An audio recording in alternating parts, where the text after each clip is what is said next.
ఎలా ఉన్నావు? ఏదో నీ అంత గ్లామరస్ గా కాకపోయినా బానే ఉన్నాను. చాలేవే నీ వేళకోళం. సడన్ గా నీ కొడుకు పెళ్లి పెట్టేశావు, అంతలోనే డేట్ మార్చేశావు. నీ కోడలెక్కడా?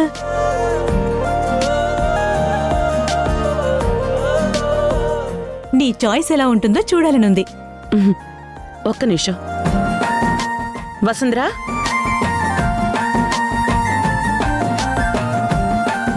తినే నా కోడలు, పేరు వసుంధర.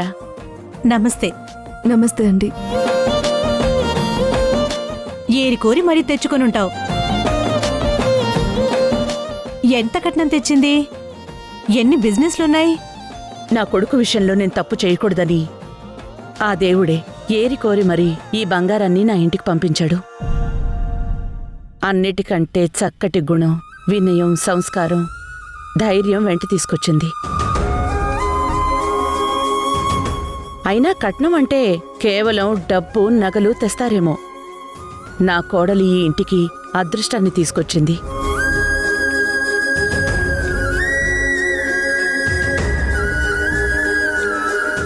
ఇకపోతే బిజినెస్లు.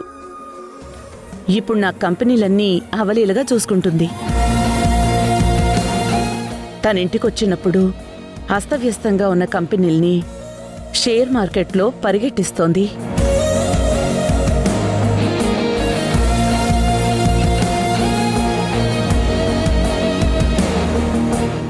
ఒక విధంగా చెప్పాలి అంటే నా ఇంటి మహారాణి తను. అయినా తన కోటని తనే నిర్మించుకుంది. నువ్వంత తొందరగా ఎవ్వరినీ పొగడవు. అలాంటిది తన గురించి ఇంతలా చెప్తున్నావంటే తను అదృష్టవంతురాలే. ఇంత చెప్పాక కూడా తనదే అదృష్టం అంటావా? ఖచ్చితంగా నాదే. మీరు కట్నం గురించి అడిగినప్పుడు లేనింటి పిల్లని తెచ్చుకున్నామని చెప్పడం చాలా తేలిక. కానీ మా అత్తమ్మ నా లోటుని చూడలేదు, నా విలువని చూశారు. ఆస్తి లేకపోయినా ఆత్మగౌరవం ఉందని గొప్పగా పరిచయం చేశారు. నన్ను కోడలిలా కాదు, ఈ ఇంటి దీపంలా కొడుకుతో పాటు సమానంగా చూస్తున్నారు. పెళ్ళయ్యాక నన్ను చదివిస్తున్నారు. నేనే అదృష్టవంతురాల్ని అని చెప్పడానికి ఎన్ని కారణాలు సరిపోవా? మా అత్తమ్మ బంగారం.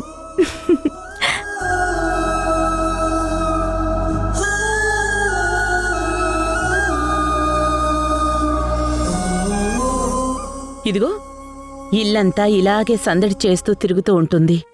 అత్తమ్మ అత్తమ్మ అంటూ ఆ సూర్యుడి చుట్టూ భూమి తిరిగినట్టు తిరుగుతూ ఉంటుంది. ఇంట్లో ఆడపిల్ల ఉంటే ఎంత బాగుంటుందో వసుంధరొచ్చాకే నాకు అర్థమైంది. తల్లి కూతుళ్ళలా ఉండే అత్తాకోడలని ఇప్పుడే చూస్తున్నాను. మీరిద్దరూ ఎప్పుడూ ఇలానే ఉండాలి. ఇంతకీ ధ్రువ ఎక్కడా?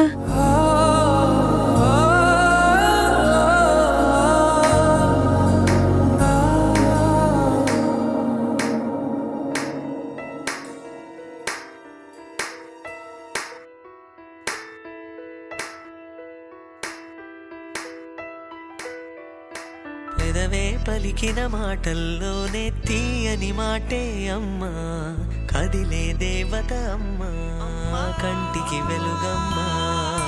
పెదవే పలికిన మాటల్లోనే తీయని మాటే అమ్మా, కదిలే దేవత అమ్మా, కంటికి వెలుగమ్మా.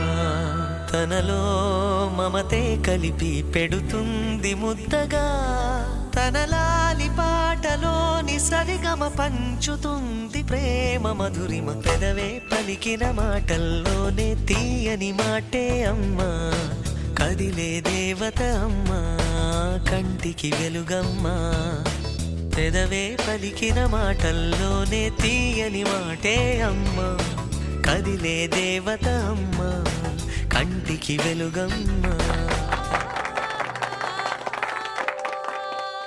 శ్రీవారు శ్రీవారు శ్రీవారు శ్రీవారు శ్రీవారు శ్రీవారు శ్రీవారు. ఏంటి అటు ఇటు చూస్తున్నారు? ఇలా నేనెవరిని పిలుస్తాను? అదే ఎందుకంత ప్రేమగా పిలిచావని అనుమానంగా ఉంది. ఈ అనుమానం ఏంట్రా మొగుడా? ఏయ్, చుట్టూ అందరూ ఉన్నారే.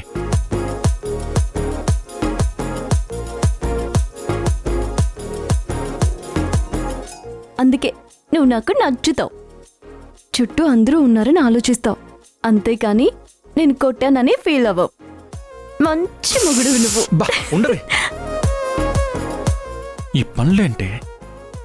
అంటే ఈ మధ్య తెగ ఓ అని తిప్పేసుకుంటున్నావు కదా, గారాలు పోతున్నావు కదా, నన్ను ఇంప్రెస్ చేయడానికి ట్రై చేస్తున్నావు కదా. అన్నీ గమనించారా? వచ్చారు లైన్లోకి వచ్చేసారు. కొట్టి మళ్ళీ టీ ఎస్టేట్లో వెళ్ళి పడతావు. ఏది ఒకసారి కొట్టండి, పడతానో లేదో చూస్తాను. ఏంటి వెటకారమా? ఆహా, ఇవి బాగానే అర్థమవుతున్నాయి, నా మమకారం తప్ప. అరేంజ్మెంట్స్ అన్ని సూపర్ గా ఉన్నాయి కదా. అవునే. హాయ్ ధ్రువ. హాయ్.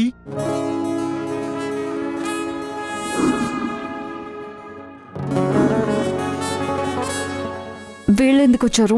నేనే పిలిచాను. ఇది మన ఫ్యామిలీ పార్టీ, వాళ్ళెందుకు వస్తారు? నేనే ఇన్వైట్ చేశాను కాబట్టి వస్తున్నారు. అదే ఎందుకు? గెస్ట్ చెయ్యి. ఇప్పుడు నేను సంతోషంగా ఉండకూడదు, అంతే కదా?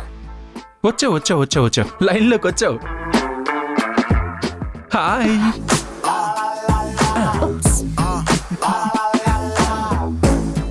హాయ్. హాయ్.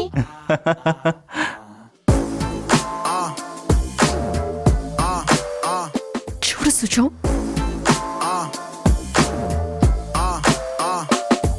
ఎవరు వసుంధరా వాళ్ళు? ఒకసారి ఇన్ని జాగింగ్ లో చూసి సొల్లు కార్చుకుంది వీళ్లే.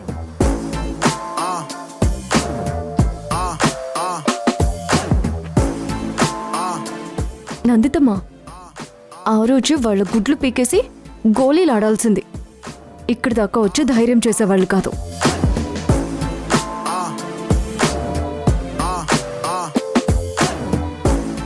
నాతో ఎప్పుడు నోట్లో కాకరకాయ పెట్టినట్టు చిరాగ్గా మాట్లాడుతూ ఉంటాడు.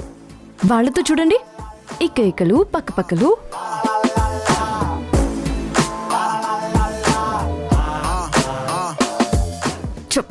చెప్తా వాళ్ళ పని. ఈరోజు వాళ్ళకేదో మూడినట్టుంది నందితమ్మా. లేదంటే మన వసుంధరకి ఇంత కోపం రాదు. ధ్రువ, నీతో మాట్లాడుతుంటే అసలు టైమే తెలియటం లేదు. అలానా? అవును ధ్రువ. నీ చేతికి వాచ్ ఉంది కదా పాపా, ఏ ఇది పనిచేయడం లేదా? ఏయ్, నీకు చూడ్డానికి రాదా? నాలాంటి వాళ్ళు పక్కనుంటే వాచ్లు పనిచేయవు వసుంధరా. ఎంటర్టైన్మెంట్ హై వోల్టేజ్ లో ఉంటుంది. అందుకే జాగ్రత్త అని చెప్తున్నాను. ఆ హై వోల్టేజ్ షార్ట్ సర్క్యూట్ అవ్వకుండా చూసుకోండి. అది అవ్వదులే కానీ మాకు కొంచెం స్పేస్ ఇస్తావా? అలా అయితే ఆ చంద్రమండలానికి వెళ్ళిపోండి, మీకు కావాల్సినంత స్పేస్ దొరుకుతుంది.